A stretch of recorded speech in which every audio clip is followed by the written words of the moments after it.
Hello viewers, দেখছেন iPhone take Bangla আর আমি রাজরাজীব আছি আপনার সাথে।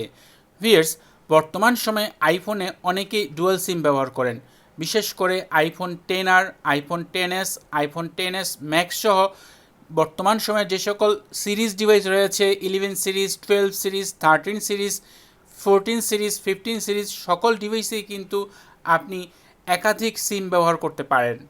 এই ক্ষেত্রে আপনি আইফোনে যে মোবাইল ডেটা অপশন রয়েছে বা মোবাইল সার্ভিস অপশন রয়েছে এখানে যদি যান তাহলে আপনি দেখতে পাবেন যে নর্মালি একটা তো সিম আপনার রয়েছে, চাইলে আপনি এক্সট্রা করে ই সিম অ্যাড করতে পারেন, কারণ বর্তমানে বাংলাদেশের সকল অপারেটরেই কিন্তু ই সিম অ্যাভেলেবল রয়েছে। আপনি জাস্ট এই যে অ্যাড ই সিম যে অপশনটি রয়েছে আপনার মোবাইল ডেটা অপশনে, এখানে ক্লিক করে যে কোনো কোম্পানির ই সিম আপনি অ্যাড করতে পারবেন আপনার মোবাইলে। জাস্ট এখান থেকে ইউজ কিউআর কোড যে অপশনটি রয়েছে এটা ব্যবহার করে আপনি যে কোনো অপারেটরের ই সিম অ্যাড করতে পারেন। ই সিম কীভাবে অ্যাড করতে হয় এই সকল বিস্তারিত বিষয়ে কিন্তু অলরেডি একটি ভিডিও দেওয়া রয়েছে, তাই আমি সেই বিষয়ে যাচ্ছি না।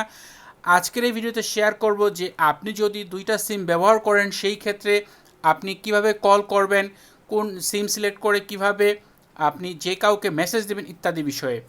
এমনকি iOS 17-এ নতুন করে একটি ফিচার অ্যাড করা হয়েছে, সেটা হয়েছে যে আপনি এখন থেকে আপনার যদি ফোনে একাধিক সিম থাকে, দুইটা সিম যদি থাকে সেই ক্ষেত্রে আপনি এক এক সিমের জন্য আলাদা করে রিংটোন অ্যাড করতে পারবেন। এটা নতুন করে iOS 17-এ অ্যাপেল অ্যাড করছে। খুব সহজেই আপনি এখন আপনার যে সিমগুলো রয়েছে দুই সিমে দুই ধরনের রিংটোন আপনি অ্যাড করতে পারবেন, যাতে করে আপনি সহজে বুঝতে পারবেন যে আপনার কোন সিমে কল আসছে। এই বিষয়টা খুব ভালো লেগেছে আমার কাছে, যে এখন থেকে আপনি রিংটোন শুনে বুঝতে পারবেন যে অ্যাকচুয়ালি আপনার কোন সিমে কল আসছে। আপনি যদি সেটিংস থেকে মোবাইল সার্ভিস বা সেলুলার সার্ভিস অপশনে যান তাহলে এখানে একেবারে উপর দিকে অপশন দেখতে পাবেন মোবাইল ডেটা। এই ক্ষেত্রে আপনার ফোনে যদি দুইটা সিম অ্যাড করা থাকে তাহলে আপনি এখানে অপশন পাবেন তিনটা। একটা হচ্ছে অফ, আর একটা হচ্ছে যে আপনি যে সিম ব্যবহার করেন সেই সিমের দুইটা এখানে নাম থাকবে। তো এই ক্ষেত্রে আপনি এখান থেকে মোবাইল ডেটা কোন সিমে ব্যবহার করবেন সেটা সিলেক্ট করে দিতে পারবেন। এছাড়া নিচের দিকে দেখেন অ্যালাউ মোবাইল ডেটা সুইচিং যে অপশনটি রয়েছে, এটার কাজ হচ্ছে আপনি যে সিম ব্যবহার করেন না কেন, দুইটা সিম যেহেতু আপনি ব্যবহার করছেন, তো এই ক্ষেত্রে যদি আপনার দুই সিমেই ডেটা অন থাকে, ইন্টারনেট কানেকশন অন থাকে, সেই ক্ষেত্রে আপনি এটা অন করে দিলে কোনো এক সিমে যদি নেটওয়ার্ক কম পায় বা নেটওয়ার্ক চলে যায় সেই ক্ষেত্রে অন্য সিমে আপনি মোবাইল ডাটা ব্যবহার করতে পারবেন। আর যদি আপনি কোনো সিমেই মোবাইল ডাটা ব্যবহার না করেন সেক্ষেত্রে এটা অফ করে রাখতে পারেন। আর যদি নির্দিষ্ট কোনো সিমে আপনি ইন্টারনেট ইউজ করেন তাহলে সেই সিমটি সিলেক্ট করে দিবেন, যাতে করে অন্য সিমে যদি কখনো ট্রান্সফার হয়ে যায় সেটা যাতে টাকা না কাটে। এরপরে যে সেটিংটি সেটা হচ্ছে ডিফল্ট ভয়েস লাইন। আপনি যদি এই ডিফল্ট ভয়েস লাইনে ক্লিক করেন সেই ক্ষেত্রে আপনি যে সিমগুলো ব্যবহার করেন এখানে সেই সিমের দুইটা অপশন দেখতে পাবেন, যে আপনি সাধারণত কথা বলার জন্য কোন সিমটি ব্যবহার করতে চান সেটা এখান থেকে সিলেক্ট করে দিতে পারেন। সচরাচর আপনি যে সিমটিতে কথা বলবেন সেই সিমটি এখান থেকে সিলেক্ট করে দিলে সবসময় কিন্তু সেই সিম দিয়েই কল যাবে, বাট আপনি চাইলে কল দেওয়ার আগে এটা চেঞ্জ করতে পারবেন, অথবা যে কোনো মুহূর্তে আপনি আপনার প্রয়োজন অনুযায়ী এখান থেকে বা আপনি যখন কল করবেন তখনও কিন্তু চেঞ্জ করে নিতে পারবেন। আপনার ফোনে যদি দুইটা সিম অ্যাড করা থাকে তাহলে মোবাইল সার্ভিস অপশনে এখানে আপনি দুইটা সিম দেখতে পাবেন। যে কোনো একটি সিমে যদি আপনি যান তাহলে এখানে উপর থেকে 2 নম্বর যে অপশনটি রয়েছে টার্ন অন দিস লাইন, এই যে অপশনটি, এটার মাধ্যমে আপনি সেই সিমটি চাইলে অফ বা অন করতে পারেন। চাইলে আপনি এখান থেকে অফ করে রাখতে পারেন, তাহলে সেই সিমটি অফ হয়ে যাবে, অন্য যে সিমটি থাকবে সেটা অন থাকবে। এছাড়া নিচের দিকে আপনি ওয়াইফাই কলিং সুবিধা পাবেন। সবচেয়ে ইম্পর্টেন্ট হচ্ছে ভয়েস অ্যান্ড ডাটা। এই অপশন থেকে আপনি আপনার যে লোকেশন সেই লোকেশনে সবচেয়ে ভালো যে নেটওয়ার্ক স্টেবল করে, সেটা 3G হোক 4G হোক, সেটা আপনি সিলেক্ট করে রাখবেন। যখন নেক্সটে বাংলাদেশে 5G আসবে তখন আপনি 5G সিলেক্ট করতে পারেন, বাট আপাতত 3G বা 4G যেটা আপনার প্রয়োজন বা বেস্ট সেটা করতে পারেন। এরপর আরেকটা অপশন রয়েছে ডেটা মোড। এখান থেকে আপনি যেহেতু ইন্টারনেট ব্যবহার করেন সেই ক্ষেত্রে যদি আপনার সিম নেটওয়ার্কের মাধ্যমে ইন্টারনেট ব্যবহার করেন সেটা স্ট্যান্ডার্ড ব্যবহার করে সবচাইতে বেস্ট, তাতে করে আপনি ভালো স্পিড পাবেন। আর যদি আপনি খুবই ছোট প্যাকেজ ব্যবহার করেন তাহলে লো ডেটা মোড অন করে রাখতে পারেন। এরপর আপনি যদি ব্যাক করেন তাহলে আরও একটি সিমের অপশন দেখতে পাবেন। আপনি যদি সেই সিমটিতেও যান তাহলে এইখান থেকে কিন্তু সেই সিমের সকল কিছু আপনি এখান থেকে কন্ট্রোল করতে পারবেন। চাইলে আপনি সেই সিমটি এখান থেকে অফ করে দিতে পারেন। যে কোনো একটি সিম যদি আপনি অফ করে দেন তাহলে শুধুমাত্র একটা সিঙ্গেল সিমই আপনার স্ট্যান্ড বাই থাকবে, অন্যটি কিন্তু অফ হয়ে যাবে। তাই যে কোনো মুহূর্তে আপনার অ্যাড করা থাকলেও কিন্তু আপনি সেই সিমটি আপনার ফোন থেকে না খুলে কিন্তু এখান থেকে অফ করে দিতে পারেন। এরপর নিচের দিকে দেখেন অ্যাড ইসিম নামে অপশন রয়েছে। এখানে চাইলে আপনি আরও ইসিম অ্যাড করে রাখতে পারেন। একটা আইফোনে আপনি সাধারণত মাল্টিপল মানে বিশেষ করে সম্ভবত 7, 8, 9টা এরকম হতে পারে, কতটা হতে পারে শিওর না, মিনিমাম 8 থেকে 10টা এরকম ইসিম আপনি অ্যাড করে রাখতে পারবেন। বাট স্ট্যান্ড বাই থাকবে একটা ইসিম। আপনি অনেকগুলো ইসিম অ্যাড করে রাখতে পারবেন, কিন্তু যে কোনো একটা ইসিম আপনি ব্যবহার করতে পারেন। আর একটা ফিজিক্যাল সিম তো আপনি ব্যবহার করতে পারবেনই। আর যদি আপনি বর্তমান সময়ের আইফোন 14, আইফোন 15 সিরিজের কোনো ডিভাইস নেন ইউএস ভেরিয়েন্টের, সেই ক্ষেত্রে সেটাতে কিন্তু এক্সট্রা কোনো ফিজিক্যাল সিম ট্রে নেই, তাই সেটাতে আপনি সবগুলো ইসিম অ্যাড করে রাখতে পারবেন। সেই ক্ষেত্রে আপনি চাইলে মানে অনেকগুলো 8টা 10টা এরকম ইসিম অ্যাড করে রাখতে পারবেন, বা যে কোনো 2টা ইসিম আপনি স্ট্যান্ড বাই রাখতে পারবেন। সেমভাবে যেগুলোতে একটা ফিজিক্যাল সিম একটা ইসিম, সেগুলোতে আপনি অনেকগুলো ইসিম অ্যাড করে রাখলেও যে কোনো একটি ইসিম আপনি অল টাইম অ্যাক্টিভ রাখতে পারবেন। এখন কথা বলবো যে কিভাবে আপনি কল করবেন। আপনি যদি আপনার আইফোনের কিপ্যাড অপশনে যান, এখান থেকে যে কোনো নাম্বার আপনি টাইপ করেন, ধরেন কোনো একটি নাম্বার উঠিয়ে আপনি সেই নাম্বারে কল করবেন।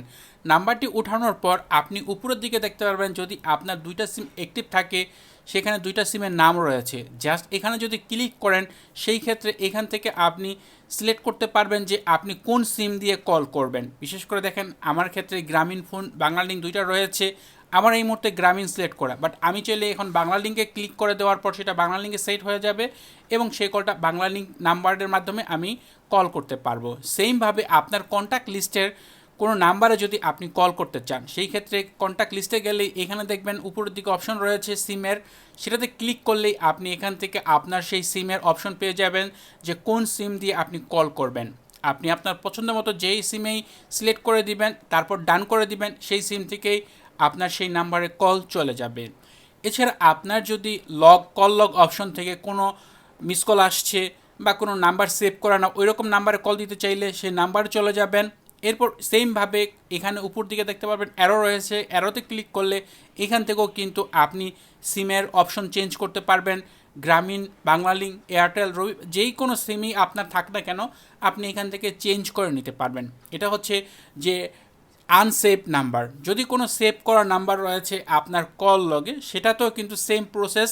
আপনি জাস্ট আই বাটনে ক্লিক করার পর সেটা ওপেন হওয়ার পর আপনি অ্যারোতে ক্লিক করে সেখান থেকে আপনার সিমের অবস্থান চেঞ্জ করতে পারবেন যে অ্যাকচুয়ালি আপনি কোন সিম দিয়ে কল করবেন। সেই সিমটি সিলেক্ট করে দিবেন, এরপর কলে ক্লিক করবেন, সেই সিম থেকেই কল যাবে।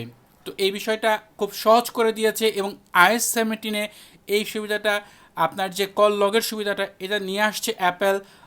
যারা ডুয়েল সিম ব্যবহার করেন তাদের জন্য এটা অনেক ইউজফুল একটি ফিচার এই মুহূর্তে।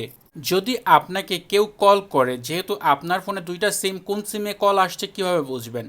আপনার ফোনে যখন ফোন আসবে বা রিং আসবে তখন আপনি দেখতে পাবেন এখানে আপনার যে 2টা সিমের প্রথম অক্ষর, সে অক্ষরের যে কোনো একটা অক্ষর হবে। যেমন এই মুহূর্তে জি আসছে, মানে আমার গ্রামীণ ফোনে ফোন আসছে। যদি বাংলা লিঙ্কে আসতো তাহলে বি লিখা আসতো। তো এভাবে আপনি আপনার যে সিলেক্ট করার নাম্বার থাকবে, নাম থাকবে, সেই নামের প্রথম অক্ষর আসবে, আপনি যে নামেই সেভ করবেন সেই নামের প্রথম অক্ষর এখানে শো হবে, সেটা দেখে আপনি বুঝতে পারবেন। চলুন এবার জানা যাক যে মেসেজ অপশনে কীভাবে মেসেজ করা যাবে, বা মেসেজ আসলে কীভাবে বুঝবো কোন সিমে মেসেজ আসছে। এই ক্ষেত্রে অনেক সময় সেই মেসেজের সামনে আপনি আপনার সিমের অপারেটরের নাম দেখতে পাবেন। যদি না পান সেই ক্ষেত্রে আপনি যে কোনো একটি মেসেজ ওপেন করবেন, উপর দিকে অ্যারো অপশনে ক্লিক করলে এখানে আপনি সেই অপারেটরের নাম দেখতে পাবেন যে অ্যাকচুয়ালি কী কোম্পানি থেকে আসছে। সেমভাবে উপর দিকে অ্যারোতে ক্লিক করলে আপনার যে নাম সেভ করা থাকবে সেই নাম শো হবে।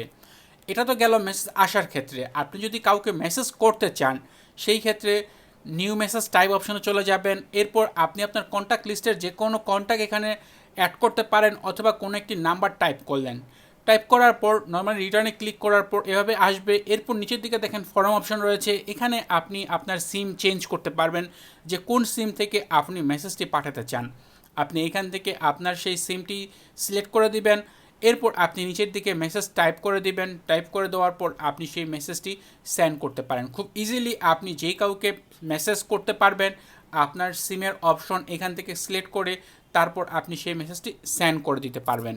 আপনি যে সিম ব্যবহার করছেন সেই সিমের নাম কিন্তু এভাবে আসবে না, আপনাকে এটা চেঞ্জ করতে হবে। এজন্য মোবাইল সার্ভিস অপশন থেকে আপনি আপনার যে সিমগুলো অ্যাড করছেন সেই সিমে চলে যাওয়ার পর মোবাইল ডাটা প্ল্যান অপশনে যাবেন। এখানে অটোমেটিকভাবে কিছু অপশন দেওয়া রয়েছে যেগুলো আপনি চাইলে ব্যবহার করতে পারেন, অথবা নিচের দিকে দেখেন কাস্টম লেভেল অপশন রয়েছে, এখান থেকে আপনি আপনার সেই সিমের নাম দিতে পারেন। যেমন আমার ক্ষেত্রে আমি গ্রামীণ ফোনে দিয়েছি, আপনি এখানে আপনার নাম বা যে কোনো কিছুই লিখতে পারেন। আরেকটা বিষয় আপনাদের সাথে শেয়ার করা উচিত, সেটা হচ্ছে যে আমরা যেহেতু দুইটা সিম ব্যবহার করছি, তো এই ক্ষেত্রে যদি একটা সিমে ফোন আসে তখন অন্য সিমে যদি কেউ কল করে সেই ক্ষেত্রে সেই সিমটি অফ দেখাবে। কারণ আইফোনে আপনি দুইটা সিম ব্যবহার করতে পারছেন, বাট দুইটা স্ট্যান্ড বাই থাকবে না। যখন এক ফোনে ফোন আসবে, যেমন এই মুহূর্তে ধরেন আমার গ্রামীণ ফোনে ফোন আসছে, আমি গ্রামীণ ফোন দিয়ে কথা বলছি, সেম টাইমে যদি আমার বাংলালিংক নাম্বারে কেউ কল করে তাহলে কিন্তু আমার বাংলালিংক নাম্বারটি অফ দেখাবে বা ব্যস্ত দেখাবে, এই টাইপের কিছু। বাট আপনাকে অনেক সময় দেখা যায় না যে দুইটা নাম্বারই কল ঢোকে, এরকম হবে না। একটা নাম্বারে যখন কথা বলবেন অপর নাম্বারটা অফ দেখাবে ওই সময়ের জন্য। আবার দেখেন আপনার কথা শেষ হয়ে যাবে, দুইটা সিমেই নেটওয়ার্ক সমানভাবে চলে আসবে। যখন আপনি ধরেন আমি গ্রামীণ দিয়ে কথা বলছি, ওই মুহূর্তে বাংলালিংক সিম নো সার্ভিস লেখা চলে আসবে। তো এই বিষয়টা অনেকেই জানেন না যে আপনি যখন একটা সিম ব্যবহার করবেন সেই ক্ষেত্রে অন্য সিমটা নো সার্ভিস লেখা চলে আসবে। আইফোনে দুইটা সিম একসাথে স্ট্যান্ড বাই হবে না, বাট দুইটা সিম দিয়ে যে কোনো মুহূর্তে আপনি কথা আদান প্রদান মানে কল মেসেজ আদান প্রদান করতে পারবেন। অ্যাট এ টাইম একসাথে দুইটাই মানে সচল থাকবে না। তো এই ছিল ভিডিও। অনেকেরই এই ডুয়েল সিম বিষয়ে অনেক কিছু জানার ছিল। ডুয়েল সিমে কীভাবে কল করতে হয়, কীভাবে মেসেজ করতে হয়, এই বিষয়গুলো নিয়ে অনেকেরই প্রশ্ন ছিল। আশা করি এই ভিডিওর মাধ্যমে আপনারা আপনাদের সেই প্রশ্নের উত্তর পেয়ে গিয়েছেন। ভিডিওটি যদি আপনার উপকারে আসে তাহলে অবশ্যই ভিডিওতে লাইক দিবেন, কমেন্ট করবেন। চ্যানেলটি সাবস্ক্রাইব না করা থাকলে নিয়মিত আইফোন রিলেটেড ভিডিও দেখার জন্য চ্যানেলটি সাবস্ক্রাইব করে নেবেন। কথা হবে পরের ভিডিওতে। সে পর্যন্ত ভালো থাকুন, সুস্থ থাকুন। আল্লাহ হাফেজ।